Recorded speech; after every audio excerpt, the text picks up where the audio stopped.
We're going to take a look at Arkansas freshman Meleek Thomas, 19 years old, 6'4", 189 pounds. And there's a lot of different angles you could start this evaluation from. I'm going to start with his defense. I think that will be the biggest determining factor in whether or not he can earn minutes at the NBA level, especially early on. Right now, there are areas of his defense that Thomas has to improve, without a doubt. But before we get into his defense, I want to quickly note that evaluating Thomas is a little bit different than evaluating other players, because when you evaluate other players, more times than not, you're able to pinpoint an area or two where the player has to develop his skills or expand his game at the NBA level. Just for example, you can say someone has to expand their range to the three-point line, or they're a great catch and shoot player, but they have to develop more of a floor game, or they're a good help defender, but maybe not an on-ball defender. On and on. You can kind of pinpoint, what they need to add to become more of a threat, to become less predictable, etc. With Meleek Thomas, it wasn't necessarily that. It was more so that within the same possession, within single possessions, he would show flashes of what makes him special, whether it's a quick twitch jump shot, a crafty drive downhill, but at the same time, within the same possession, show flashes of what's concerning. He's off balance. The game isn't, sometimes it's too fast for him. He needs to slow it down.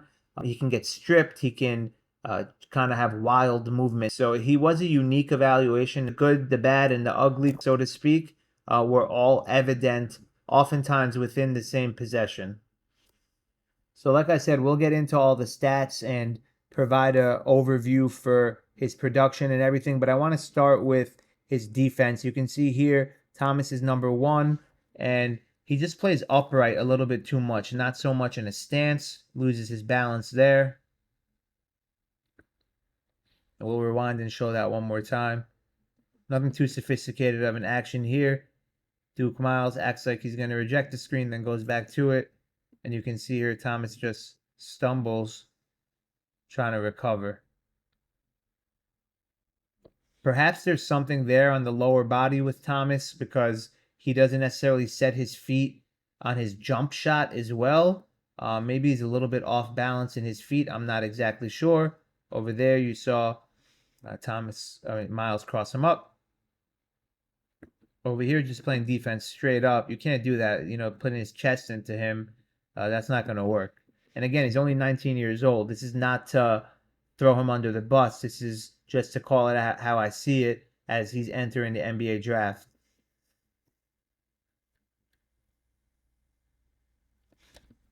He's playing up top here, guarding Tyler Nickel. And he gets beat backdoor. On the ball again with Duke Miles. Miles gets past him. Can't stay in front of Boogie Fland. Does a decent job in the beginning, but a couple shifty moves gets him off balance. Over here, jumps prematurely.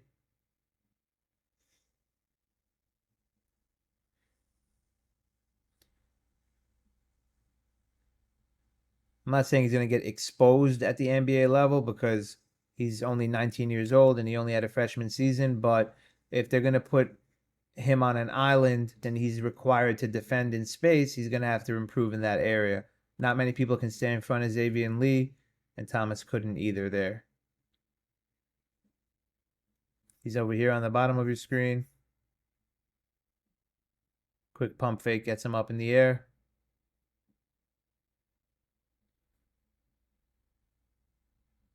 He did a decent job in this Arizona game of guarding Braden Burries. I don't want to make it seem like he didn't, but there were possessions when Burries got the best of him, and this is one of them. He ends up just playing defense with his upper body rather than getting in a stance, and he gets called for a foul. Kind of rides Burries there.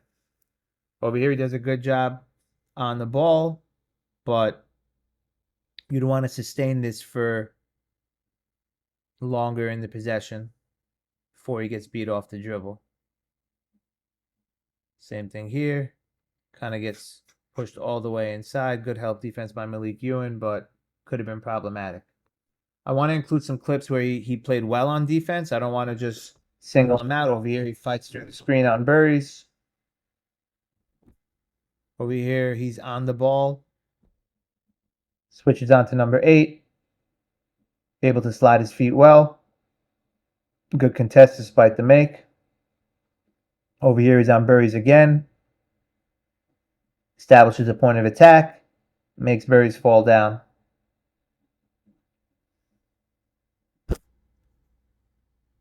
He averaged 1.5 steals a game. Over here, you can see him read the play. Sees that is aware that Owaka might get the pass, and he's able to intercept it. Or sorry, deflect it. Over here, he's able to intercept it despite losing the ball at the end. He's on the bottom of the screen here, number 1. And he's able to pick off the ball. Nice finish going the other way as well. So real quick, let's run through it, right? Meleek Thomas, 19 years old, like I said, 31 minutes a game as a freshman, kind of had free reign at Arkansas within the context of the Arkansas Razorbacks this past season. Meleek Thomas was given the green light to be himself. That's for sure. He didn't start the season starting, but I believe he entered the starting lineup later in the year. He played well down the stretch. He scored 21 points, 19 and 17 in the NCAA tournament. So at the end of the year, he was still playing good ball. And those games are right here. And he shot 56%, 50%, and 46%. 15.6 points a game, 3.8 rebounds, 2.5 assists, 1.5 steals, 44% from the field, 42% from 3 on volume, 5.3 attempts, and 84% from the foul line. His shot distribution was pretty even between jump shots and at the rim runners. He had 59% on jump shots about and 41% on at the rim or runners. And his jump shot distribution specifically was pretty even as well, about half and half between off the dribble and catch and shoot. I don't want to get into his efficiency in those areas because I think that would detract from the overall essence of trying to understand his game. So this is going to start a series of clips where within a single possession, he's going to show flashes of what he can bring to the table in a positive way, but then also some concerns and some head scratchers as well.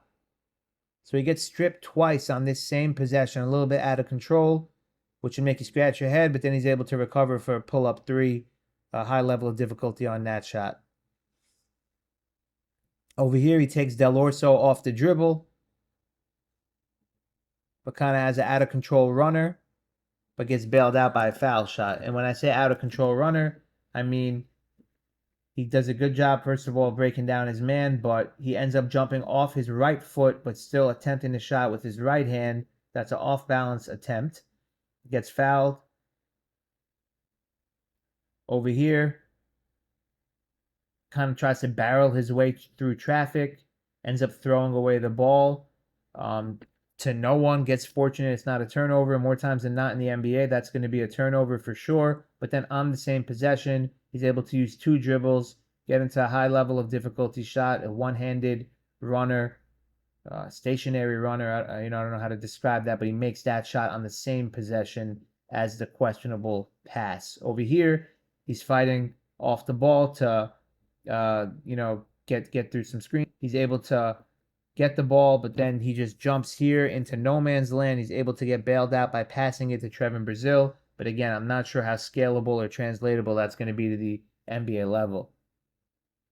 We saw this one before. He gets the steal on the inbounds, but turns it over. This one had everybody up in arms on the Florida bench. So we'll look at this again. Gets the ball on the run out. Sorry, I should play that at full speed. Gets the ball on the run out. Basically, they think it's a travel there, and very well could have been, but he's able to make a tough finish. But if you go and rewind, you can see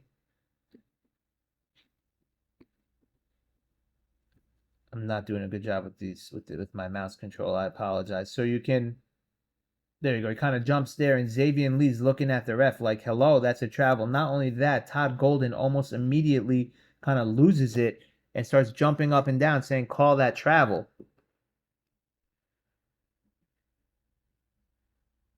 He's able to get to his spot. Some would say an out of control shot, but he gets Is it bailed out or he draws a foul in the jump shot? I'm not sure. Over here, you can be the judge. They call a defensive foul. But is that just Meleek Thomas being out of control on the break, or is that him being aggressive? It's a little bit of both and a little bit hard to delineate one way or the other.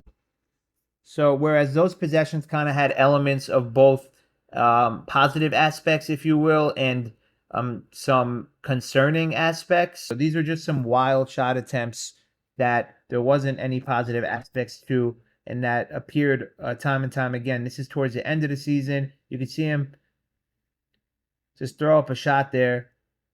Not necessary to do so early in the shot clock. Over here, kind of loses his balance.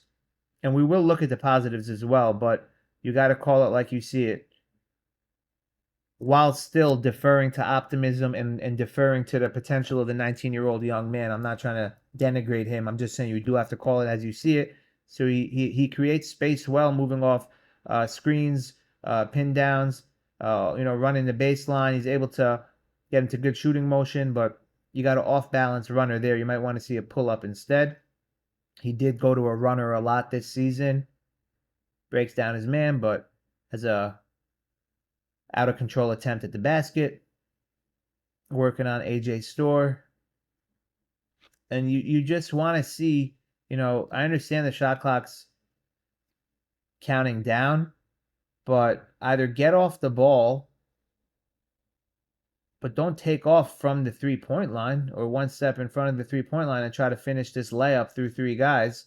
You got to play with a little bit more composure in these moments. These sets of clips aren't necessarily wild shot attempts. I think those were more of an extreme. These are just him not finishing. Thomas did go 30 for 61 on layups this season. That's about 49%. He is going to have to, I think, be a little bit more coordinated at the next level. Like that right there is a little bit interesting, I guess. Give him credit. He does get the ball back, but you can see he's kind of flailing all over the place. Nice backdoor cut, just doesn't finish it. I don't think finishing over length is a problem, even though he measured 6'3" without shoes at the combine. I don't doubt his athleticism. I don't doubt his ability to finish over length. It's not that. It's more just reining it in, letting the game slow down a little bit for him, improving his shot selection. Now, I would be remiss if I didn't show his makes as well. He makes tough finishes. He has an explosive first step, a quick first step. He's able to get downhill.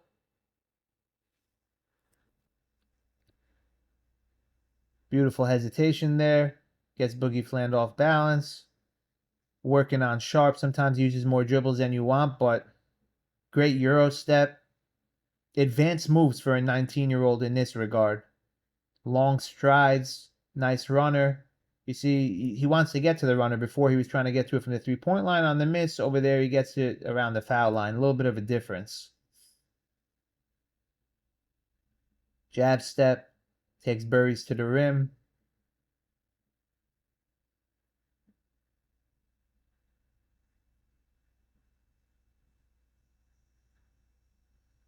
Beautiful move there. Able to kind of switch his hand, get to his left hand, get downhill, get into the lane, and finish back with his right hand. The degree of difficulty on some of these shots by Thomas, I think, is some of the appeal for him at the next level, being so young and be able to, finish difficult shots.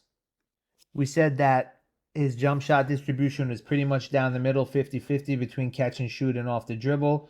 He shot 37% on the catch and shoot.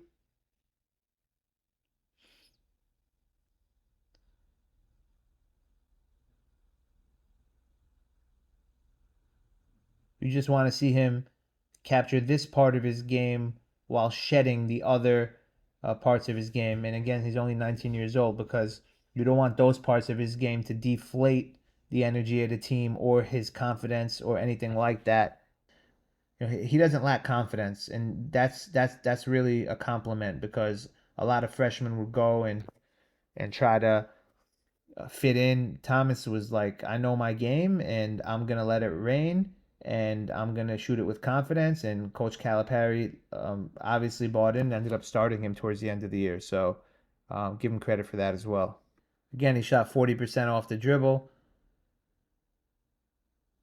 Able to pump fake, one dribble, relocate. And the 24-second shot clock in the NBA has a quick release. He's able to get to his spots.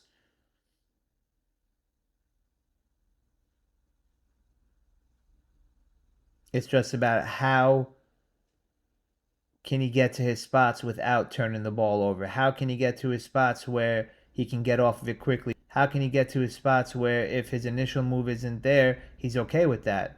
Pull up three in transition. So I think that's kind of some of what this is about. Nice double crossover there, pull up. I think the appeal for him, of course, some of his appeal are these shots, being able to make contested, and not only being able to make them, but create them. We're going to take a look at some of his misses.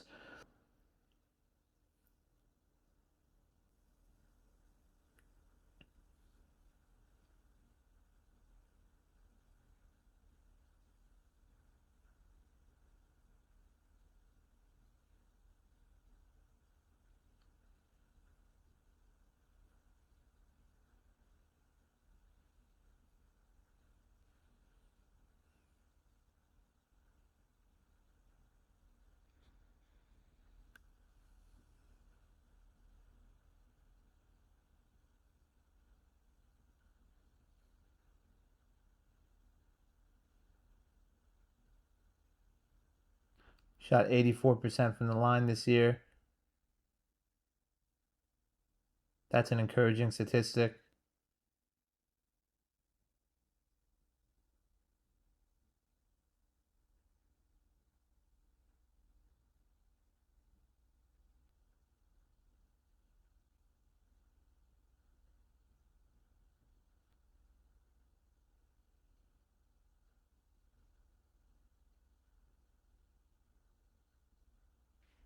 I want to take a look at his shooting form.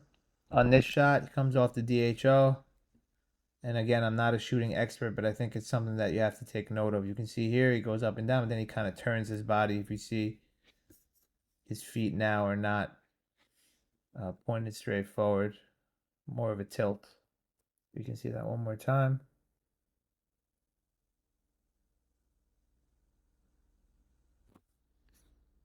Some of the best shooters in the league don't necessarily point their body in a way that it doesn't tilt one way or the other, or sway one way or the other at the end of their release. But I do want to show it here, I guess, for context.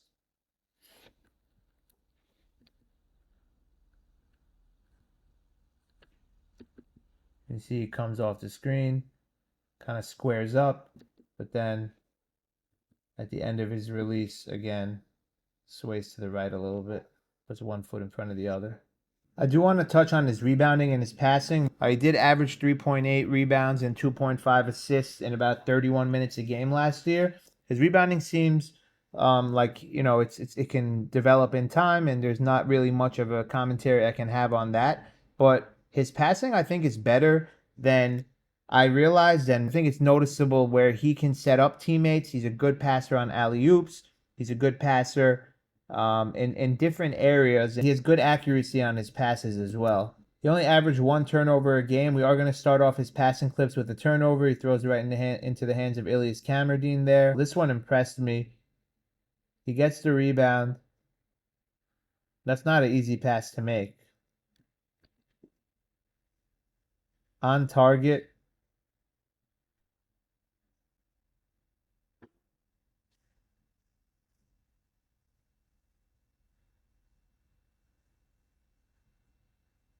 Nice pass in transition to Malik Ewan. Able to hit Nick Pringle there on the go. Able to hit Trevin Brazil on the alley-oop.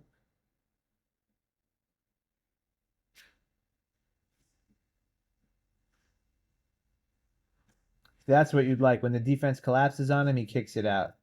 So that's it for my evaluation of Meleek Thomas. I think, again, it starts defensively. You want to see him get down in a stance more consistently. Maybe if he adds muscle and strength to his frame, he can slide his feet more. And then, once he stays with his man, he'd be able to use upper body strength to kind of bump guys off their spots. become more of a consistent defender. And then offensively, he needs to improve his shot selection, get more comfortable giving up the ball, to then relocate off screens to get it back, maybe become a little bit more decisive in his movements, rein it in a little bit more, play with some more controlled pace. The shot making is there, that ability is evident, and you'd like to see it kind of round out into form to see if he can help a team on both ends. He's only 19 years old right now, so we will see, how it progresses after the draft, and what team he lands on, and where it goes from there. But those are the main things that I'm going to be, watching for in this young man's game as he moves on to the next level.